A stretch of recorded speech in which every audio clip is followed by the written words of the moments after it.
Alrighty, we all want something easy but yet delicious and cute. All right, this is one for them. And the kids can help you make it. You just start with a regular box of brownies, any one that you like. You know, just make it the regular way. Oil and the water put in.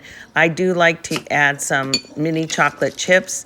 I think that the box mixes don't have enough chocolate flavor, and this really helps with that. Now I'm going to be making icing. Last year when I made these, I only had my white icing and some sprinkles, but I am going to dye some of it like a little light green, and then just get it in the oven.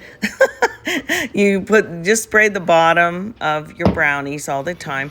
Now, if you want smaller ones of these little trees that I'm making, just use 2 round pans. But I just grabbed this one.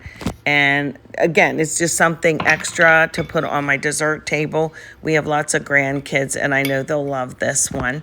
You can use this pretzel sticks or just nothing.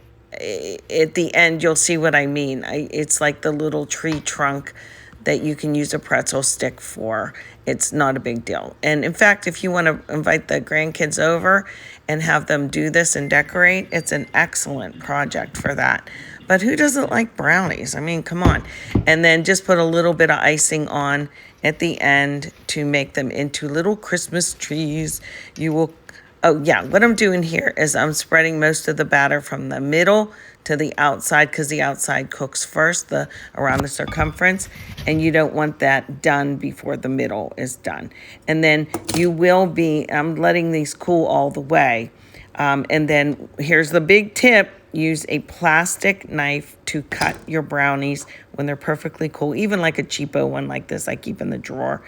If you don't have one, just score it into triangles. You will decorate these into little Christmas trees, put them on a pretty little plate, and everyone will like them. This end one is actually not my picture, but I don't want to wait until after Christmas and they're on my plate to show you. But I'm sure you've seen these. I made them last year. Aren't they cute? So just any way you want to decorate, that works. And enjoy.